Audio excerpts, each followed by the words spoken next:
565 रियासतें थी जब यह मुल्क आजाद हुआ था।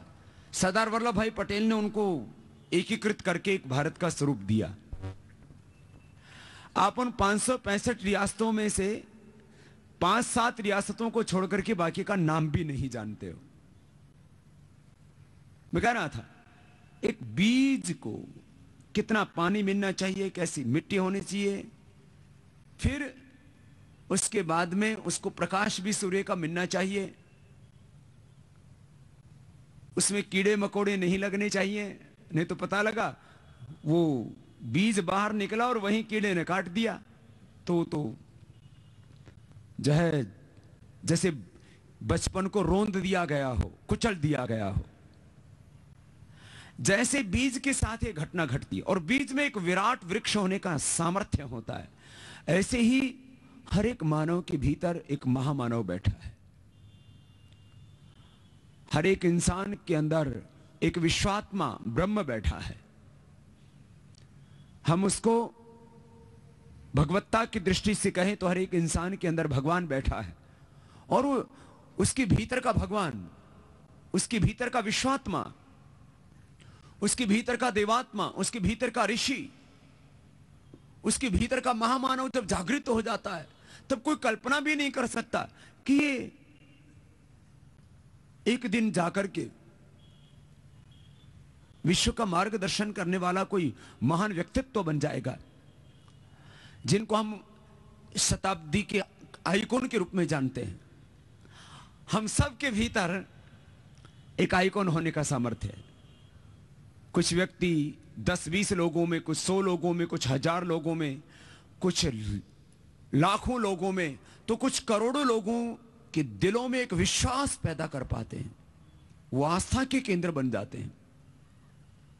ये सब के भीतर बीज है। विज्ञान के क्षेत्र में, तकनीकी के क्षेत्र में, उद्योग के क्षेत्र में, राजनीति के क्षेत्र में, समाज सेवा के क्षेत्र में, अध्यात्म के क्षेत्र में, जीवन के हर क्षेत्र में हम प्रथम व्यक्ति बन सकते हैं। और वो प्रथम व्यक्ति होने की शक्ति, सामर्थ्य, क्षमता, ऊर्जा, ज्ञान हमारे भीतर समाहित है।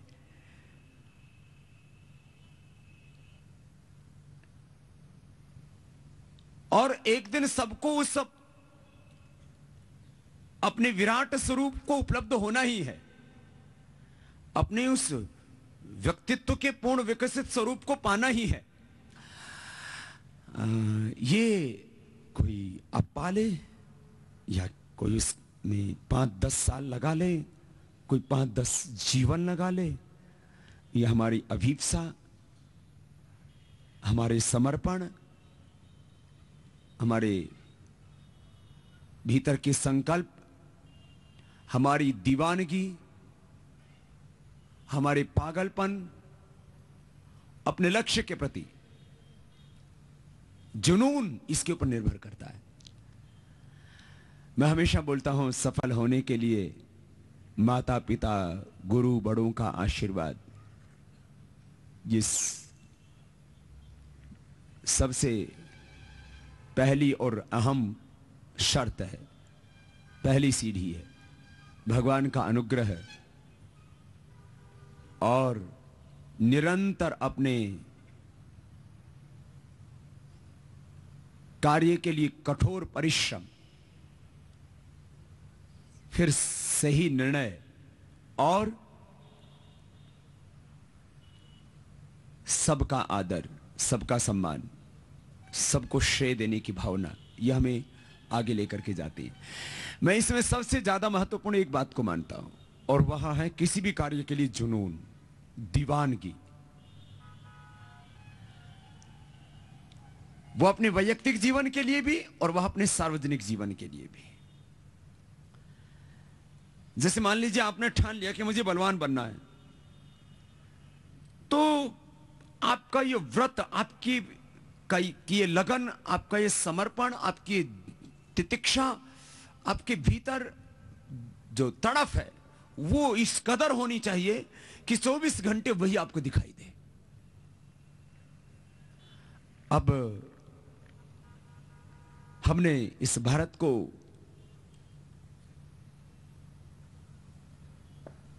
विश्व का प्रथम कोटि का राष्ट्र बनाने की जो ठानी है, इसके लिए करोड़ों लोगों की जरूरत नहीं है,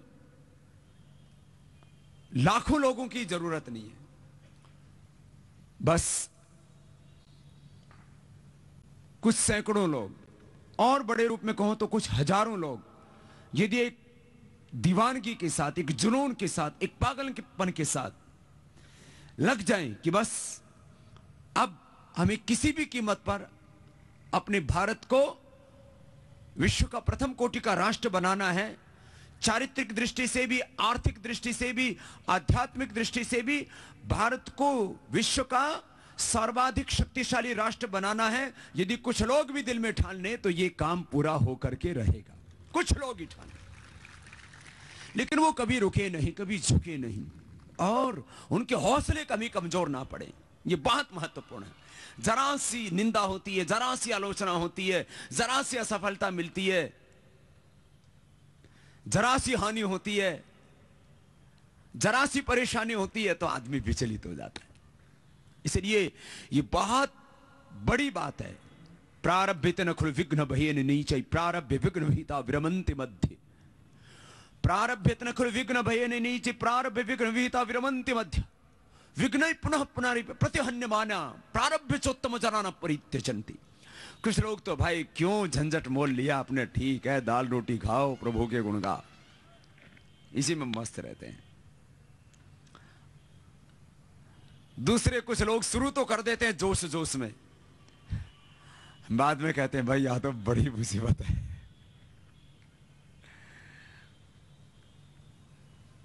अरे भाई संकट, अच्छा बताओ, हम भगवान राम को अपना आदर्श मानते हैं। भगवान राम के जीवन में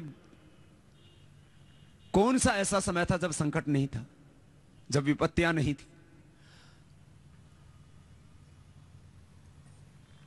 भगवान कृष्ण के जीवन का कौन सा ऐसा क्षण था जब उनके जीवन में संकट नहीं थे, चुनौतियां नहीं थी, संघर्ष नहीं थे? जिनको अपना आदर्श मानते हैं हम, भगवान राम हो, भगवान कृष्ण हो, कभी उन्होंने एक दिन भी चैन नहीं किया, विश्राम नहीं किया, संघर्ष अनवरत, एक एक क्षण। संघर्षी जिनका स्वभाव हो जाता है वे जाकर के किसी बड़े मुकाम तक, बड़ी मंजिल तक पहुंच पाते हैं। महर्षि दयानंद को देख लो, स्वामी विवेकानंद को देख लो, आदि शंकराचार्य जी को देख लो, भगवान बुद्ध, भगवान महावीर को देख लो, भगत सिंह, चंद्रशेखर आजाद को देख लो, महाराणा प्रताप को देख लो, छत्रपति शिवाजी महाराज को देख लो। जिस क्षण संघर्ष खत्म हो गए उसी क्षण पराजय होनी शुरू हो जाती। एक क्षण के लिए भी हमारा संघर्ष नहीं रुके तो हमें सफलता मिलती है। अब देखो, मैं एक बात पूरी करके फिर वैयक्तिक जीवन पर आपको लेकर के आना चाहूंगा। अपने जीवन को किस तरह से हमें पावन बनाना है ये बात आपसे करूंगा, लेकिन एक बात देश के लिए। लोग कहते बाबा जी ये कभी सपना पूरा होगा कि ये काला धन वापस आ जाए? अब ये तो सारी दुनिया को पता लग गया है, काला धन एक बहुत बड़ी समस्या है। आर्थिक विषमता ये दुनिया की सबसे बड़ी समस्या है। आज 80 से ज्यादा दुनिया के देशों में यह आर्थिक विषमता को लेकर के भयंकर संघर्ष चल रहा है। वहां एक प्रलयंकारी जनाक्रोश की ज्वाला धधक रही है। साम्यवाद, लेनिनवाद, मार्क्सवाद ये पहले ही परास्त हो चुका है। रूस को ढहते हुए जो दुनिया की सबसे बड़ी शक्ति के रूप में खड़ा हो चुका था, रूस को ध्वस्त होते हुए सारी दुनिया ने देखा। अब अमेरिका का पूंजीवाद पूरी तरह ध्वस्त हो चुका है। देखो, वाद के नाम पर दो ही वाद थे, एक साम्यवाद और दूसरा पूंजीवाद। साम्यवाद पहले ढह चुका था, अब पूंजीवाद दम तोड़ रहा है। यह तो यूरोप के देशों ने गिरोह बना करके, संगठन नहीं कह रहा हूं मैं उसको, यूरोप के देशों ने गिरोह बना करके, और अब पहले यूरोप दुर्बल हुआ था, द्वितीय विश्व युद्ध के बाद अमेरिका मजबूत था। यह पूरे विश्व का इतिहास है, करीब 50 वर्षों में एक कोई बड़ी क्रांति होती है। अब यूरोप भी संकट में है और अमेरिका भी संकट में है। आप सोचो, अमेरिका के सभी अर्थशास्त्रियों ने, अमेरिका के सभी नागरिकों ने, अमेरिका के सभी राजनीतिज्ञों ने मिलकर के तय किया था कि 14 ट्रिलियन से डॉलर से ज्यादा कर्ज नहीं होना चाहिए। उनको अपना कर्ज की सीमा बढ़ानी पड़ी। ये एक्सटर्नल कर्ज की बात कर रहे हैं, मतलब विदेशी ऋण, एक्सटर्नल डेट। विदेशी कर्ज 14 ट्रिलियन से ज्यादा नहीं होना चाहिए। अब करीब 16 के करीब पहुंच जाएगा कुछ दिनों के अंदर।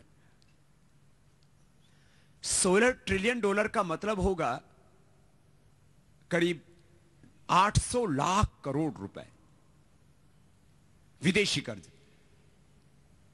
667 लाख करोड़ रुपए ऑलरेडी एक्सटर्नल डेट उसके ऊपर है। और इसमें जो एफडीआई है वो इसमें सम्मिलित नहीं है। जब कोई देश डूबता है तो एफडीआई भी वापस आ जाती है। एफडीआई के रूप में जो इकोनॉमिक सिक्योरिटी लॉज के तहत वहां पर है, और उसमें भी डेलावेयर में तो बहुत खतरनाक तरीके से वो वहां पर 10.6 ट्रिलियन डॉलर है। 10.6 ट्रिलियन डॉलर का मतलब हो गया 500 लाख करोड़। यदि एफडीआई वहां से निकल जाए और यदि कर्ज देना पड़े अमेरिका को, तो 1000 लाख करोड़ रुपए से ज्यादा को होता है। अमेरिका की 10 पीढ़ियां मिलकर के इस कर्ज को नहीं उतार सकती। और अभी वहां पर जो अमेरिका में धन है भी कुछ लोगों के पास, वो 1% लोग हैं। 99% लोग अभी हैंड टू माउथ है वहां पर। भारत में भी हालात यही है। भारत की कुल संपत्ति, भारत के कुल संसाधनों के ऊपर 1% लोगों का ही एकाधिकार है।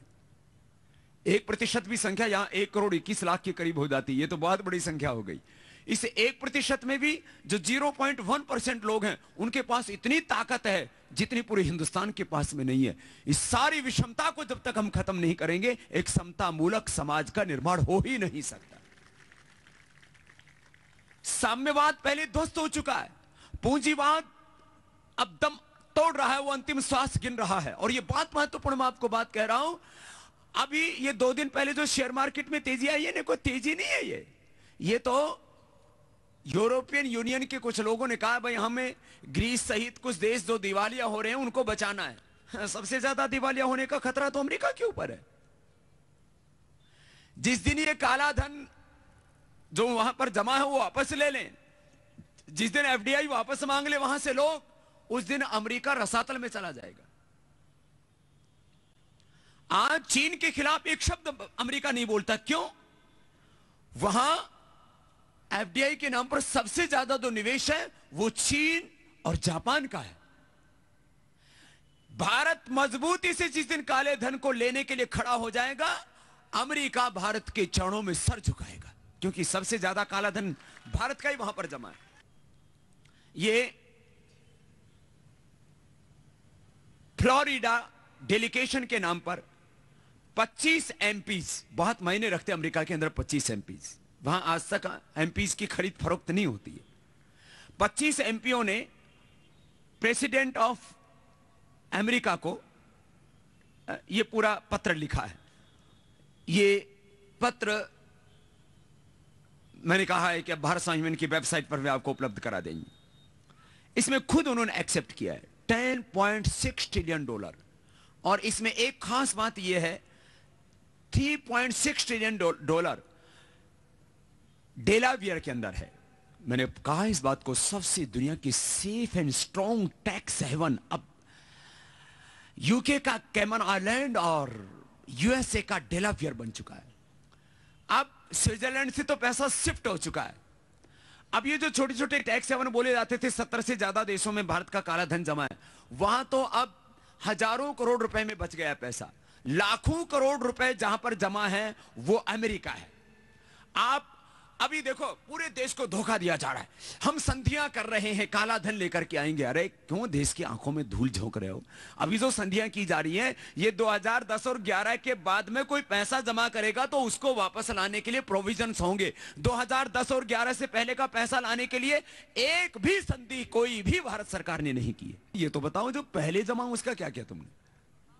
बोले आगे 2010 और 11 के बाद कोई जमा करेगा उसके बारे में हम जानकारी हासिल कर सकेंगे, और वो भी जानकारी हासिल करना, उसके लिए भी ऐसी संधियां की गई हैं कि जो इकोनॉमिक सिक्रेसी लॉज है उनको तो आप चैलेंज कर ही नहीं रहे।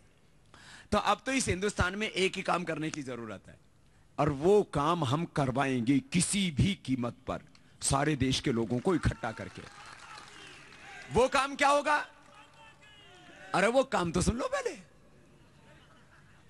ये बहुत महत्वपूर्ण बात है, ये पूरे हिंदुस्तान को बताना अपने को। और इसका पूरा हमने एक इसकी व्यूह रचना कर ली है। और एक छोटा सा कार्य करने की जरूरत है, और वो ये corruption and money laundering act. इसके तहत जो भी एक्टिव पॉलिटिक्स में लोग रहे हैं, ये मैंने प्रधानमंत्री को पत्र लिखा है, इसके अंदर यही 3 बातें मुख्य, उसमें से एक बात जिसे सारा हिंदुस्तान का काला धन वापस आ जाएगा। ये हमने एक प्रस्ताव, हमें पता है कि हिंदुस्तान की संसद ही प्रस्ताव पास नहीं करेगी, लेकिन यदि संसद ने पास ये प्रस्ताव नहीं किया तो सांसदों से पूरे हिंदुस्तान में इस प्रस्ताव के लिए हम सहमति के लिए ऐसा दबाव डालेंगे, या तो वो हिंदुस्तान में रहेंगे तो इस पर हस्ताक्षर करने पड़ेंगे, या हिंदुस्तान छोड़ के जाना पड़ेगा उनको। Corruption and money laundering act के तहत सब राजनेता जो भी एक्टिव पॉलिटिक्स में रहे, इसमें तीन लोगों को गिनना चाहिए हमको, मेयर, विधायक और एमपी, बस इसमें सब आ गए। कितने लोग हैं? हजारों की संख्या में है बस। जब अमेरिका अपने 52,000 लोगों के लिस्ट के ऊपर कार्रवाई कर सकता है और उनकी जानकारी मांग सकता है, वो दादागिरी से मांगी थी उसने कोई संधि नहीं की थी। अब हिंदुस्तान अमेरिका और ब्रिटेन के ऊपर दादागिरी तो कर नहीं सकता, क्योंकि ब्रिटेन का तो गुलाम रहा है और अमेरिका की गुलामी अब कर रहा है, इसलिए भारत दादागिरी तो कर नहीं सकता। लेकिन जो विश्व में कानून बने हुए हैं, एक कानून ऐसा बना हुआ है, corruption and money laundering act. इसके तहत एफआईआर दर्ज करके किनके ऊपर? जो भी एक्टिव पॉलिटिक्स में रहे, मतलब मेयर से लेकर के विधायक और जो है सांसद तक, जो भी आज तक आजादी के 64 वर्षों में रहे, किसी पर पक्षपात करने की जरूरत नहीं है। जिसका है उसका आ जाएगा, जिसका नहीं है उसको देश ईमानदार चरित्रवान पॉलिटिशियन की तरह इज्जत देगा, उनकी पूजा होगी इस हिंदुस्तान में, और जिनका है उनका पाप सामने आ जाएगा। एक पॉलिटिशियन। दूसरा, क्लास 1 ऑफिसर्स गवर्नमेंट के, इन्होंने भी बहुत मलाई मारी है, जो मारी है उन्होंने। जो बाकी ईमानदार रहे उनका तो कोई उनका कौन बाल बाका कर सकता है। और तीसरा, जिनका 5 करोड़ रुपए से ज्यादा का कारोबार है, और उनके ऊपर क्या रहेगा कि भाई उनका पहले तो डिक्लेरेशन देंगे, तीनों के तीनों लोग डिक्लेरेशन देने के बाद में जो अवैध संपत्ति और अवैध धन, संपत्ति में इसलिए कह रहा हूं क्योंकि वहां पर लोगों ने पूरी की पूरी कॉलोनियां खरीद रखी हैं, पूरे के पूरे बाजार बना रखे हैं, पूरे के पूरे साम्राज्य खड़े कर रखे हैं। मैंने पूछा वहां अमेरिका में, मैंने कहा भाई ये इतना बड़ा साम्राज्य किसका? बोलिए ओमान का राजा का। मैंने कहा ये कहां का? बोले सऊदी अरबिया का राजा का। मैंने कहा ये कहां का? बोले ये जो है कुवैत वाले का। मैंने ये कहां का? बोले हुस्नी मुबारक का, उसको तो मुबारकबाद दे दी वहां। मैंने कहा ये किसका? बोले ये गद्दाफी का। सच्ची बात बता रहा हूं आपको, पूरी के पूरी ऐसे आप देखेंगे हजारों करोड़ रुपए की सल्तनत वहां पर खड़ी कर रखी है। अमेरिका के लोगों का नहीं है वहां वो इन्वेस्टमेंट।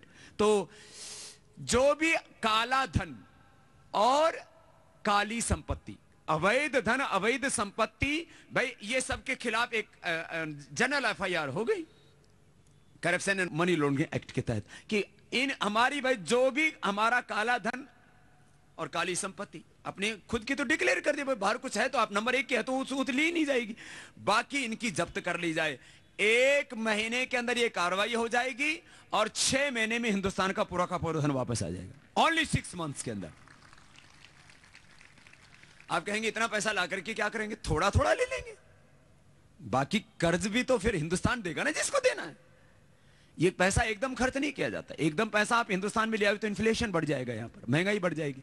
इसलिए उसको जितना एग्रीकल्चर में जरूरत है, जितना इंडस्ट्री में जरूरत है, जितना एजुकेशन में जरूरत है, जितना सर्विसेज में जरूरत है, जितना वाटर मैनेजमेंट के लिए जरूरत है, जितना रिसर्च के लिए रिक्वायर्ड है, उतना उतना पैसा अपने लगता है। जितना जो है, जो जिस काम के लिए जितनी जरूरत है उतना पैसा। ये एक काम होने से अब इनका या तो ऊपर वाले कर दे, नहीं तो नीचे वालों से करवाएंगे। ये हिंदुस्तान में एक नई क्रांति का आगाज होगा। इसके लिए कुछ लोगों को मजबूती से खड़ा होना है। बाकी काम तो हिंदुस्तान के आवाम अपने आप कर देगी। कोई अपने बच्चों के लिए थोड़ी संघर्ष कर रहे हैं, हिंदुस्तान के 121 करोड़ लोगों के लिए हम संघर्ष कर रहे हैं, वो सारे हमारे साथ में खड़े हैं। ये बहुत बड़ी बात मैं आपको कह रहा हूं, लेकिन इसके लिए चाहिए बहुत बड़ा जज्बा, एक जुनून, मैंने कहा एक पागलपन, एक दीवानगी कि मुझे किसी भी कीमत पर अपने हिंदुस्तान को आगे बढ़ाना। अभी भी हिंदुस्तान कमजोर नहीं है। देखो, आज हम अपना मूल्यांकन करें तो मैंने कहा हर एक व्यक्ति के भीतर प्रथम व्यक्ति होने का सामर्थ्य है। हर एक व्यक्ति में, हर एक मानव में महामानव होने का सामर्थ्य है। हम एक दिन न एक दिन उस अपने प्रथमत्व को, उस अपने साम्राज्य को, अपने भीतर के स्वराज्य को, अपने भीतर के उस सत्ता के परम शिखर को हम पाएंगे। लेकिन भारत के बारे में हम मूल्यांकन करें तो भारत कहां खड़ा है? भारत 33 लाख वर्ग किलोमीटर की सरजमी वाला एक राष्ट्र है। कितनी जमीन है अपनी? अरे बोलो तो सही। 33 लाख वर्ग किलोमीटर का की सरजमी है अपनी, और इसमें इसके अंदर 20,000 लाख करोड़ रुपए की भू संपदाएं हैं। कितनी? यदि इसको नहीं बचाया आगे से, पहले तो लूटावा लेना और आगे से लूटने नहीं देना, इतनी तो इसके अंदर भू संपदा है। कौन कहता है भारत गरीब देश है? ये तो दुनिया का सबसे ताकतवर मुल्क है। फिर इसकी व्यवस्थाओं को ठीक करना, उसके लिए समान शिक्षा, समान चिकित्सा, किसान आयोग की बात, उसके लिए फिर चुनाव प्रबंधन की, चुनाव सुधार की बात, उसके लिए फिर राष्ट्रीय संपदाओं के प्रबंधन की बात। ये सारी चीजें आगे होने वाली हैं। भ्रष्टाचार को मिटाने के लिए भी देश के अंदर कुछ गलतफहमियां हैं, उसको भी हमें दूर करना पड़ेगा। भ्रष्टाचार 3 चीजों से दूर होगा, एक चीज से दूर नहीं होगा। मैंने इस बात को कहा है कि जन आंदोलन चलाने वाले व्यक्तियों को समग्रता से राष्ट्र निर्माण की बात करनी चाहिए, एक पक्षीय बात नहीं। आपने देखा होगा जितने भी अभी आंदोलनों के बारे में बातें कर रही हैं, अखबारों में कॉलम लिखे जा रहे हैं, टीवी पर बहसें हो रही हैं, काले धन के ऊपर कोई बात नहीं करता, ब्लैक मनी के ऊपर बात नहीं करते, करप्शन के ऊपर करेंगे। क्योंकि कि ब्लैक मनी जो है ये इतना बड़ा मुद्दा है, और इससे तो पूरी दुनिया हिलने वाली है। पूरी दुनिया में करीब 3,000 लाख करोड़ रुपए की काले धन की अर्थव्यवस्था चल रही है साहब। और मैंने कहा इसके सबसे बड़े अड्डे, काले धन जमा करने वाला सबसे बड़ा सरगना माफिया गिरोह, मैं माफिया शब्द बोल रहा हूं, और उस माफिया को, उस गिरोह को चलाने वाला जो सरगना, वो तो मैंने कहा यूरोप, और यूरोप के 2 पावरफुल कंट्रीज। अब कौन बोले इनके खिलाफ? साहब काले धन के ऊपर बात, और काले धन को, अच्छा कुछ पार्टियां काला धन आना चाहिए, काला धन राष्ट्रीय संपत्ति होना चाहिए, लेकिन वापस लाने के लिए क्या प्रक्रिया अपनानी चाहिए, इसके ऊपर वो भी बात नहीं करते। अब इनकी भी खबर लेनी पड़ेगी कि भाई काला धन लाने की बात तो कर रहे हो, लेकिन प्रोसीजर की भी तो बात करो। और यदि ये लोग प्रोसीजर पर सहमत नहीं होंगे तो इनके साथ भी हमें वही संघर्ष करना पड़ेगा जो आज हमें कुछ लोगों के साथ करना पड़ रहा है। प्रोसीजर पर सहमति यदि नहीं होगी तो इसका मतलब कहीं का नहीं गड़बड़ है। तो अब ये तो प्रोसीजर है, ये सामने। अब काले धन की बात, उसके प्रोसीजर की, वापस लाने की प्रोसीजर की, करप्शन, जन लोकपाल या मजबूत लोकपाल, कुछ भी नाम का हो इसका, वो पहला कदम है। जो एग्जिस्टिंग सिस्टम है, इसको हिंदी में बोलेंगे स्थापित न्यायिक कानून व्यवस्था, इसमें 33 लाख लोग देश के लोगों को मुख्य रूप से न्याय देने का रोज काम करते हैं। जब तक उसको हम स्ट्रोंग नहीं बनाएंगे, अकाउंटेबल नहीं बनाएंगे, रेस्पॉन्सिबल नहीं बनाएंगे, जब तक उसको मजबूत नहीं बनाएंगे, उसको प्रामाणिक, पारदर्शी, प्रभावशाली नहीं बनाएंगे, तब तक कैसे दूर हो जाएगा करप्शन। और तीसरा काम, आर्थिक नीतियों में सुधार। बड़े नोट वापस ले लो, सिंगल ट्रांजैक्शन टैक्स सिस्टम 1-2% लागू कर दो, हिंदुस्तान का 99% करप्शन खत्म हो जाएगा बिना किसी कानून के बनाए। लेकिन ये आर्थिक नीतियों में सुधार की बात, इसको कोई करने के लिए तैयार नहीं, कहने के लिए तैयार नहीं। अभी ये सारा वातावरण हमें बनाना पड़ेगा। मैं बात ये कह रहा था, अभी हमें बहुत लंबी यात्रा करनी है। हमें भी बहुत प्रलोभन दिए गए थे, बाबा जितना पैसा चाहे उतना पैसा ले लो, और जो पद चाहिए और जितने व्यक्तियों को आपको राज्यसभा में भेजना वो जो पद चाहिए वो पद ले लो, जितना आपको चैरिटी करने के लिए पैसा चाहिए उतना पैसा ले लो, लेकिन बाबा कपाल भाती अनुलोम विलोम कराओ। ये भांति भांति की बातें मत करो। एक बात आपको कह रहा हूं, जितने भी जन आंदोलन चले हैं, दुनिया का इतिहास साक्षी है, उनको कोई ना कोई प्रलोभन दे करके, कोई ना कोई डर दिखा करके बैठा दिया जाता है। अभी भी आप देखना, ये तो 2-4-6 महीने की बात है, जन आंदोलन चलाने वाले मैक्सिमम लोगों को या तो डरा करके या धमका करके या प्रलोभन दे करके बैठा दिया जाएगा। लेकिन मैं चाहता हूं ऐसे फौलादी लोग जिनको कोई दुनिया की ताकत खरीद ना सके, कोई दुनिया की ताकत उनको दबा ना सके, और वही लोग देश में बड़ा परिवर्तन ला सकेंगे। ये अगली बात कही मैंने।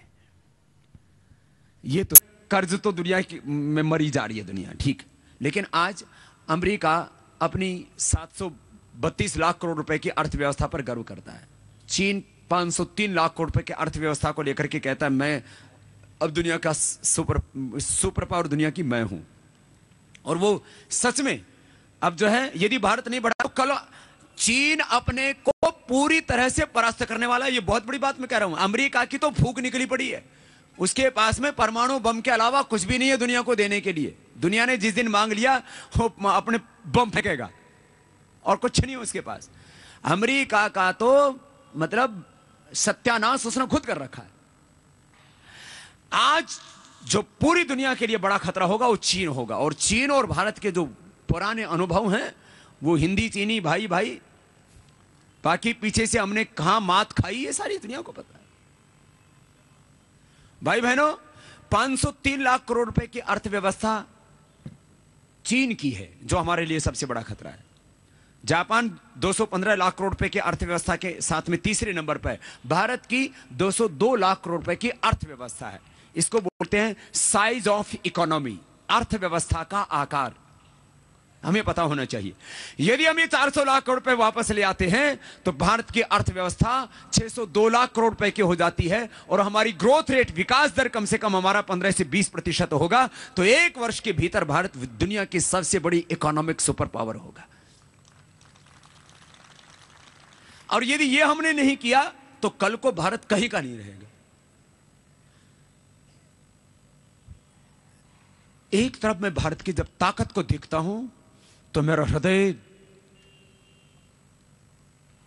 आनंद की हिलोरे लेने लगता है, मुझे अपने ऊपर गर्व होने लगता है, अपने देश पर गर्व होने लगता है। और दूसरी तरफ भारत की जो चुनौतियां हैं, भारत के सामने जो समस्याएं हैं, किस तरह से पूरा हिंदुस्तान जल रहा है नक्सलवाद, माओवाद में, किस तरह से हमारे धर्म, हमारी संस्कृति, हमारी परंपराओं को पूरी तरह से रौंदा जा रहा है, कुचला जा रहा है, ध्वस्त किया जा रहा है, नष्ट किया जा रहा है। कुछ लोग इस पूरे हिंदुस्तान की तहजीब को, इसकी संस्कृति को, सभ्यता को, इसके पुरातन गौरव को पूरी तरह से नष्ट कर देना चाहते हैं। कुछ लोग हैं बहुत घृणा करते हैं सन्यासियों से, धर्म से, अध्यात्म से, संस्कृति से, योग से, आयुर्वेद से, भारतीयों से घृणा करते हैं, और वो इस देश को कुछ और ही बना देना चाहते हैं। लेकिन उनके मंसूबों को हमें किसी भी कीमत पर कामयाब नहीं होने देना है। ये मैं इतनी बड़ी बात कह रहा हूं क्योंकि वो चीजें हमने अपने ही कानों से मानो सुनी है, अपने ही कानों से सुनी। और उनके जो इरादे हैं वो इतने खतरनाक हैं, सुन करके खोल खोलने लगता है। मैं एक सन्यासी, मैं किसी की हिंसा नहीं करने वाला, लेकिन श्री अरविंद ने एक बात कही कि मेरी जिंदगी में 3 पागलपन है मेरे। एक, जो कुछ मेरे पास है वो सब भगवान का दिया हुआ है। मुझे अपने जीवन निर्वाह के लिए जितना आवश्यक है, नितांत आवश्यक वस्तुओं का उपयोग करने के अलावा जो कुछ मेरे पास है वो सब भगवान को, उसको भगवान की सेवा में ही मैं लगाऊंगा। अपने लिए मैं कोई भोग विलास के साधन जुटाऊं, ये मेरा अधिकार ही नहीं है। मालिक भगवान है, मैं तो ट्रस्टी हूं, और जितना बहुत जरूर नितांत आवश्यक है अपने जीवन निर्वाह के लिए उतने ही साधनों का मैं प्रयोग करने का अधिकारी हूं। दूसरा, मुझे भगवान को पाना है, उसमें हर पल जीना है। और तीसरा पागलपन कहा, मेरे लिए देश मात्र मिट्टी का एक टुकड़ा नहीं है, जल जंगल जमीन नहीं है। मेरे लिए मात्र पहाड़ और नदियां नहीं मेरा देश, मेरे लिए मेरा देश मेरी मां है, और मैं उसकी पूजा करता हूं। मेरे लिए मेरा वतन, मेरी मातृभूमि है, ये मेरी मां, मैं इसकी पूजा करता हूं। और मां के ऊपर आकर के कोई छुरी घोंपे, उसको लोहलुहान कर दे, उसकी इज्जत आबरू को लूट ले, तो उसका बेटा मौन होकर के नहीं रह सकता। ये तीसरा मेरा पागलपन है, और इसलिए मैं अपनी मातृभूमि के लिए कुछ भी करूंगा। किस करोड़ लोगों के दिलों में अपनी मातृभूमि के लिए होना ही चाहिए। तो इस हिंदुस्तान का कोई कुछ भी नहीं बिगाड़ सकता।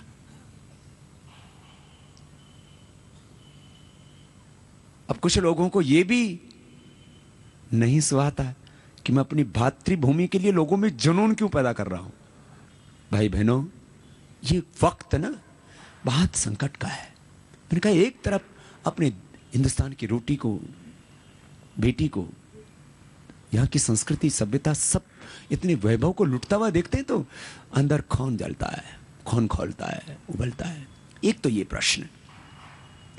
दूसरी तरफ हमें अब इस भारत को बचाने के लिए योग का काम आगे लेके जाना है। ये तो मैंने सामाजिक और राजनीतिक परिवर्तन की बात की।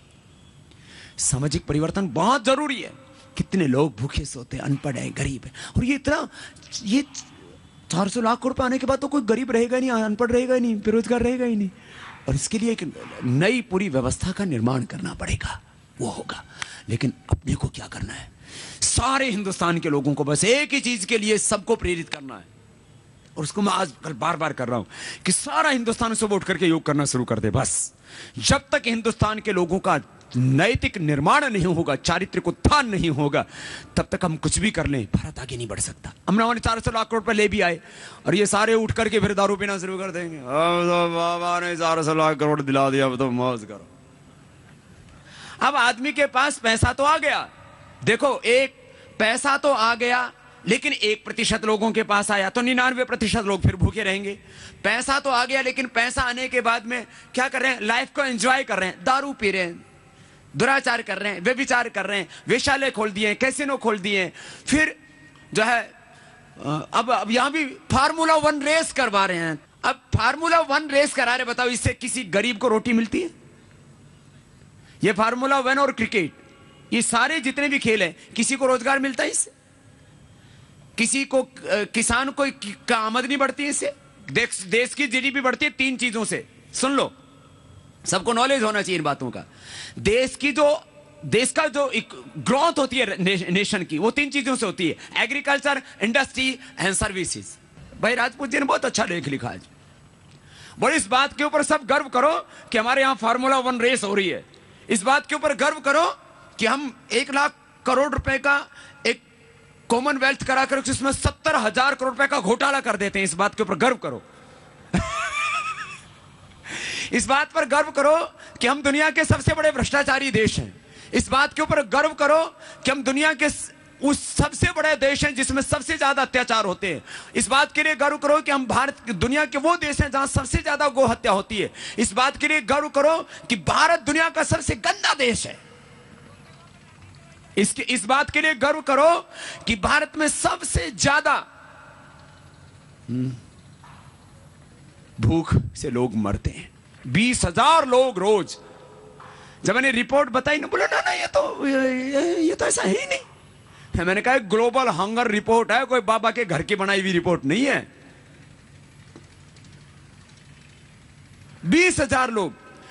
गर्व करो कि तुम्हारा देश सबसे भूखा है, गर्व करो कि तुम्हारे यहां सबसे ज्यादा आत्महत्याएं होती हैं, गर्व करो कि यहां सबसे ज्यादा दहेज हत्याएं होती हैं, गर्व करो कि तुम्हारे यहां सबसे ज्यादा भ्रूण हत्याएं होती हैं, गर्व करो कि सबसे ज्यादा यहां मिलावटखोरी होती है, कोई चीज शुद्ध नहीं बची है। ऐसे हिंदुस्तान आगे बढ़ेगा तो क्या करना पड़ेगा? सुबह सुबह सबको योग करना पड़ेगा। इसलिए सबको जाओ, सुबह सुबह जगाओ, गालियां दे तब भी उठाओ, उठो भाई उठो, योग करो।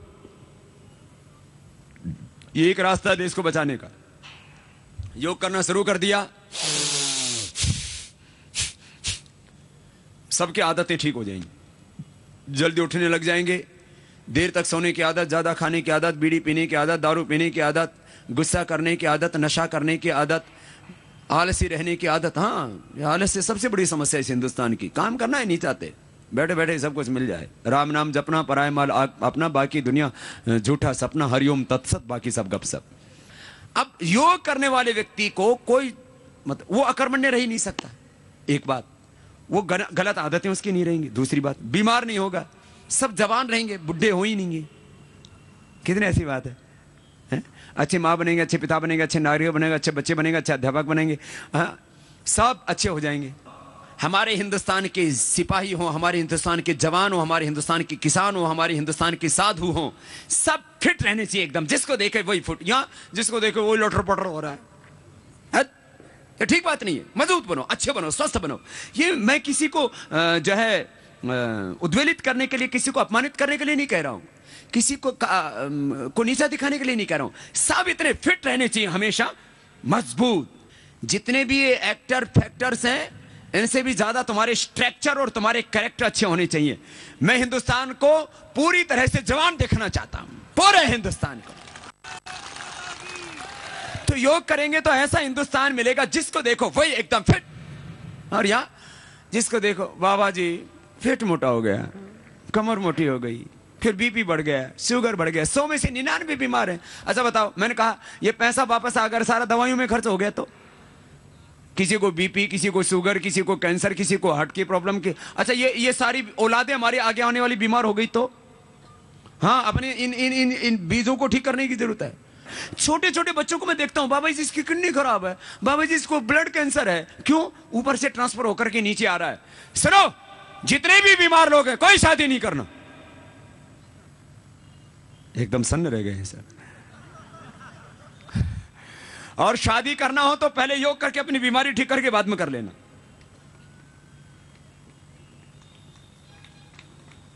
मैंने कितनी बढ़िया बात की, तुमने बहुत देर में ताली बजाई। बोले बाबा जी आपने इतनी जोर से डांट दिया, घड़ी देर में समझ में आई। बीमार लोगों को शादी नहीं करानी चाहिए, यह शास्त्र का विधान है, मनुस्मृति में लिखा है। देखो महर्षि दयानंद ने भी इसको कोट किया है, बीमार आदमी को शादी नहीं करानी चाहिए। ऋषि दयानंद ने तो ये तक कहा है जिसको पायल्स और भगंदर का भी रोग हो उसको भी शादी नहीं करनी चाहिए। बोले बाबा जी फिर तो सारे रिजेक्ट हो जाएंगे। देखो कम से कम देखो, सुन लो, ये हम विरासत में यदि ऐसे गए ना अपने बच्चों को, तो पैदा होते ही थायराइड की बीमारी, पैदा होते ही बच्चों के बाल गायब, पैदा होते ही बच्चों के मोटे मोटे चश्मे, पैदा होते ही हार्ट की प्रॉब्लम, पैदा होते ही शुगर, पैदा होते ही होने लग गए ना, पैदा होती है अर्थराइटिस, पैदा होती है किडनी खराब, लीवर खराब। तो भाई इन बच्चों, ये बच्चे ये देश की सेवा करेंगे, पूरे देश को इनकी सेवा में लगना पड़ेगा, पूरे हिंदुस्तान को हॉस्पिटल बनाना पड़ेगा। फिर तो सारे बच्चे हिंदुस्तान के हॉस्पिटलों में मिलेंगे। ऐसे फिट रहो, एक पैसे की दवाई नहीं खानी पड़े। अरे मैं भी तो तुम्हारे बीच का इंसान हूं। लोग कहते हैं बाबा जी क्या करें, काम का प्रेशर बहुत है, जिम्मेदारी बहुत है, बीपी हो गया। मैंने कहा तुम्हारे ऊपर जिम्मेदारी है एक परिवार की, और मैंने जिम्मेदारी ले रखी 121 करोड़ लोगों की। जब मुझे बीपी नहीं है तो तुम्हें बीपी क्यों हो गया? तुम चलाते हो एक छोटा सा घर, मैं चलाता हूं करोड़ों लोगों का संगठन। मैं अहंकार से नहीं बोल रहा हूं, तुम्हारी अकल ठीक हो जाए इसलिए बोल रहा हूं। घर चला रहे हैं, फैक्ट्री चला रहे हैं, तुम चलाते हो एक छोटा सा परिवार, मैं चलाता हूं बड़ा परिवार। तुम दृष्टि बदले, इसलिए कह रहा हूं। अहंकार के लिए तुष्टि के लिए नहीं बोल रहा हूं, अहम की तुष्टि के लिए नहीं, आत्मश्लाघा के लिए, आत्म प्रशंसा के लिए नहीं बोल रहा हूं। तुम चलाते हो एक छोटा सा परिवार, मैं चलाता हूं बड़ा परिवार, जिसमें 1 करोड़ से ज्यादा लोग तो हमारे सक्रिय सदस्य हैं। और पूरी हिंदुस्तान की जिम्मेदारी ले रखी। मुझे अपनी आंखों के सामने भारत को विश्व की महाशक्ति के रूप में खड़ा करना है, अपने हाथों से अपने राष्ट्र का निर्माण करना है, खुद अपने जीवन का निर्माण करना, और अपने हाथों से। दूसरा कोई आएगा भारत का निर्माण के लिए, ये तो कायर कमजोर लोगों की भाषा है, ये तो बुज़दिल लोग ऐसा कहते हैं। मैं पैदा हुआ हूं परित्राणाय साधूनां विनाशाय च धर्म संस्थापनार्थ संभवम युगे युगे, ये मेरा ध्येय है। मैं भारत के निर्माण के लिए पैदा हुआ हूं। जो जवान 5 किलोमीटर की दौड़ लगाते हैं वो कभी बीड़ी सिगरेट शराब नशा का सेवन कर ही नहीं सकते, उनके चरित्र भी अच्छे होंगे। जितने भी गांव के लोग हैं सब बच्चों को बोलो भाई 2, 3, 5 किलोमीटर की दौड़ लगाओ। सब बच्चे सुबह दौड़ लगा रहे हैं, सुबह नहीं समय मिलता शाम को दौड़ लगा रहे हैं। इसमें मैंने देखा विदेशों में कम से कम बहुत अच्छा है। वहां देखो उठते हैं कहीं तो 7-8 बजे हैं, कोई 10 बजे, मैंने देखा 12 बजे दौड़ लगा रहे हैं। मैंने कहा भाई 12 ये क्यों दौड़ लगा रहे हैं? अमेरिका में, कनाडा में, यूरोप में, जहां पर भी आप गए होंगे, ब्रिटेन में 10 बजे भी लोग दौड़ते हुए सड़कों पर मिल जाते, बोले फिट रहेंगे। हम भूल गए अपनी सब चीजों, कुश्ती भूल गई, कबड्डी भूल गई, दौड़ भूल गए। सब गांव के अंदर जितने भी गांव समितियां बना रहे हो, युवा भारत महासंगठन बनाओ, सब बच्चों को बोलो दौड़ लगाओ, नशे से बच जाएंगे। बोले बाबा जी क्या करें, नशा करने लगे। मैंने कहा क्यों? बोलो नौकरी नहीं है, स्ट्रेस हो गया। नौकरी नहीं है, तनाव हो गया। मैंने कहा बीड़ी पीने से, सिगरेट पीने से, शराब पीने से तनाव दूर हो गया, नौकरी मिल गई। बोले बाबा वो तो नहीं हुआ। फिर मैं कहा क्यों? बावड़ा हो रखा है। जब भाई बीड़ी सिगरेट पीने से, दारू पीने से ना तो तेरा तनाव दूर हुआ, ना तो तेरी नौकरी मिली, तो इससे अच्छा तो ये होता जितने की दारू पी रहा है, बीड़ी पी रहा है, इतना का घी खाता, दूध पीता, दौड़ लगाता, कम से कम सेहत तो बनती। नौकरी तो नहीं मिलती तो कोई बात नहीं, तब तक सेहत तो बनाओ। और इन सब बेरोजगार लोगों को आंदोलन में लगाएंगे कि सब एक बार आंदोलन में सम्मिलित हो जाओ, 2-3 वर्षों में सबको पढ़ाई की व्यवस्था हो जाएगी, सबको रोजगार मिल जाएगा, नहीं तो यूं ही पूरी जिंदगी कटाएगी, भूखे मरोगे। सब लोग लगेंगे, ये हिंदुस्तान बदलेगा। सुबह सुबह सब योग करो, एक्सरसाइज करो, ऐसे लग जाओ जोर से। हाँ तो मैं कह रहा था ये काम करना अपने को, सबको योग कराना है। जवान जवानों का दौड़ लगाओ, दंड बैठक लगाओ, मैं लगाता हूं ना सुबह। तो मैं देखता हूं 99% मुझे देखते रहते हैं, और जब मैं 50-100 दंड एक बार लगा दूं तो 2 मिनट ताली बजाते रहते हैं। मैंने कहा भाई तुम भी तो कर लो। बोले बाबा सबकी फिटनेस ऐसी होनी चाहिए भाई। जब बाबा फिट रहता है तो तू फिट हो जा। बाबा को कोई ब्याह थोड़ी कराना है, तो कम से कम अब ये ब्याह कराते हैं, फ्यूज से उड़े रहते हैं। मेरे पास माँ बाप लेके आते हैं बच्चों, बाबा जी इसको आशीर्वाद दे दो, इसकी हम शादी करवा रहे हैं। मैंने कहा अब आशीर्वाद तो अब मैं बोलूं क्या उसको? मैंने कहा इसके तो शादी करने के ढंग ही नहीं दिख रहे, टांगे सिगरेट जैसी, भुजाएं बीड़ी जैसी, और इसका मैंने कहा ब्याह करोगे? मैंने कहा इसका तो कोलों में तेल निकलवाओ, कोलों में डाल के इसको पिला दो तो 2 बूंद खून ना निकले इसमें। इसका ब्याह करा करके क्यों इसको मार रहे हो? और कुछ एकदम मस्टंडे, बोले बाबा जी इसका ब्याह कराएंगे। मैंने कहा फिर तो ठीक है, कुल खानदान चल लिया तुम्हारा। अरे भाई शरीर को अच्छा बना, शादी करने से पहले बर्बाद हो जाते हैं। भाई देखो ये चीज बहुत जरूरी है, सात्विक शक्ति पैदा होनी चाहिए, और वो सात्विक शक्ति पैदा होगी योगाभ्यास से। सूर्य नमस्कार करो, प्राणायाम करो, ध्यान करो, 2 चीजें एक साथ होती है, शांति और क्रांति। शक्ति में भी शुद्धता होनी चाहिए ऐसी। तो सबको योग कराओ, योग कराओ, सबको एकदम फिट रखो। जिस किसी को देखो उसी के चेहरे पर खुशी, प्रसन्नता, आनंद। यहां जिस किसी को देखो ऐसे, बाबा हमारी भी किस्मत अच्छी होगी। अब तो सबको पता लग गया मैं ये तो पाखंड को नहीं मानता, नहीं तो शुरू में मैं कहीं भी बैठूं मेरे आगे हाथ कर दे, बोले बाबा जी मेरे हाथ देखो। मैंने कहा बहुत अच्छे। बोला नहीं बताओ ना। मैंने कहा मेहनत कर लिया कर। मेरे हाथ देखो बाबा जी, मेरी किस्मत में क्या लिखा है? तेरी किस्मत में मेहनत करनी लिखी है, मेहनत कर, ठीक होगा। जिस किसी को देखो ये हाथ दिखाने बैठा है। हाथ दिखाने वाले कंगाल हो गए और हाथ देखने वाले माला माल हो गए। मुझे किसी के माला माल होने से प्रॉब्लम नहीं है, लेकिन कंगाल होने से प्रॉब्लम हो रही है। माला माल तो सारी दुनिया हो, भगवान करे वो जो हाथ देखने वाले उनको भी कोई दूसरा रोजगार भगवान दे दे, कोई बात नहीं। बात ये है हम लोग जो है ना निराश होकर के बैठ गए, ये ठीक नहीं है। तो आओ अपने हाथों से अपने भाग्य का निर्माण करें और अपने हाथों से भारत भाग्य विधाता बने। अपने भाग्य विधाता, भारत के भाग्य विधाता हमको खुद बनना है और योग अध्यात्म को मूल में रख करके आगे बढ़ना है। तो बोलो आप लोग इस बात के लिए तैयार हो? अभी तो तैयार हो, लेकिन बाद में फिर कभी कभी ठंडे पड़ जाते हैं। बोले बाबा ठंडे तो पड़ जाते, फिर जिस दिन सुबह सुबह आपको देख लेते फिर उठ जाते हैं कि बाबा इतनी क्रूरता, इतनी बर्बरता, इतने अत्याचार होने के बाद भी बाबा डटा हुआ मैदान में, चलो। अरे आप लोगों के पास खोने के लिए बहुत थोड़ा है, मेरे पास खोने के लिए सब कुछ था है। सारी दुनिया बोले बाबा आपको भगवान की तरह मान रही थी और मान रही है, आप क्यों झंझट मोल लेते हो? मेरे पास खोने के लिए सब कुछ था, सब कुछ है और उसके बाद मैं डटा हुआ हूं। आपसे कहता हूं अरे तुम्हारे पास खोने के लिए बहुत थोड़ा है।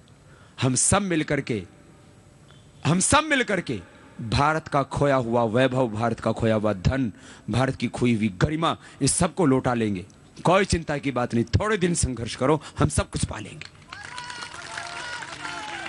तो ये आप कार्यकर्ताओं को निर्देश है कि सारे हिंदुस्तान को योगी बनाना है, सबसे पहला काम। मैंने सुबह बात कही थी, हमारे यहां पर योग विद्या, अध्यात्म विद्या सबसे ऊंची विद्या और योगी होना सबसे ऊंची गौरव की बात मानी जाती थी। अरे धन के लिए दुनिया पागल है, भोग के लिए दुनिया पागल है, काम के लिए दुनिया पागल है,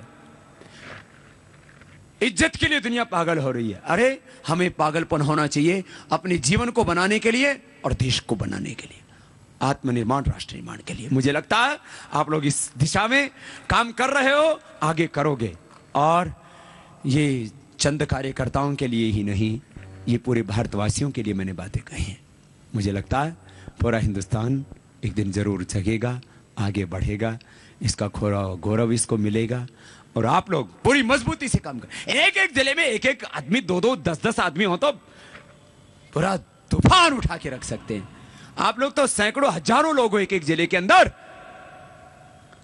अच्छी बात है गाजियाबाद वालों ने आकर के यहां काम किया, अच्छी बात है दिल्ली वालों ने भी आकर के काम किया, और सबका एक बार पुनः बहुत बहुत अभिनंदन है। लेकिन सबसे बड़ी बात यह होनी चाहिए कि दूसरे जिले के लोगों को यहां पर आकर के काम करने की जरूरत नहीं पड़नी चाहिए। अब बात समझ में आई? दूसरे जिले के लोगों को यहां पर आकर के सेवा नहीं करनी पड़े। मैं अगली बार जब आऊं तो यहां नोएडा में ऐसी टीम तैयार होनी चाहिए कि ये जाकर के दूसरे जिलों में सेवा करे। ऐसा होगा ना? अरे अपने जैसे शराबी 10 लोग तैयार कर लेते हैं, अपने जैसे जुआरी 10 तैयार कर लेते हैं, तो आप लोग अपने जैसे 100, 500, 1000 तैयार नहीं कर सकते? करो। कुछ लोग ऐसे तैयार करो जो रोज योग की कक्षा लगाएं, कुछ लोग ऐसे तैयार करो जो केवल इसी के लिए जिए, मेरी जिंदगी का एक ही ध्येय है, व्यक्ति निर्माण, राष्ट्र निर्माण। और कुछ लोग ऐसे तैयार करो जो आंदोलनों में काम आए, जब उनको बोला जाए तब खड़े हो जाएं, 2, 4, 5, 10 दिन के लिए, महीना 20 दिन के लिए। सब लोग सब देखो एक जैसे कार्यकर्ता नहीं होंगे। तो एक कार्यकर्ताओं की श्रेणी हो, जब आह्वान किया जाए मोर्चे पर खड़े हो जाएं डट करके, आंदोलनकारी कार्यकर्ता एक। दूसरा पूर्णकालिक कार्यकर्ता जो मेरी तरह से पूरा जीवन देश के लिए दे दे। मैंने देश के लिए जीवन दे करके, योग और अध्यात्म के लिए, राष्ट्र के लिए अपने जीवन को अर्पित करके कोई बुरा काम तो नहीं किया? बोलो बोले बहुत अच्छा काम किया, तो एक अच्छा काम आप लोग भी तो कर लो, पूरा जीवन दो, जो दे सकते हैं, जो जवानी देना चाहते हैं पूरी जवानी दे दें। हम और कुछ नहीं तो जाते जाते बुढ़ापा तो दे जाओ। ये पका हुआ फल है, ये राष्ट्र के काम आएगा, देश उसका फल खाएगा, नहीं तो ये पका हुआ फल बाद में सड़ जाएगा। इसलिए जीते जी देश के काम आओ और मरते समय भी वतन के काम आओ। हम तो बचपन में एक प्रार्थना बोलते थे ना, दया कर दान भक्ति का हमें परमात्मा देना, दया करना हमारी आत्मा में शुद्धता देना,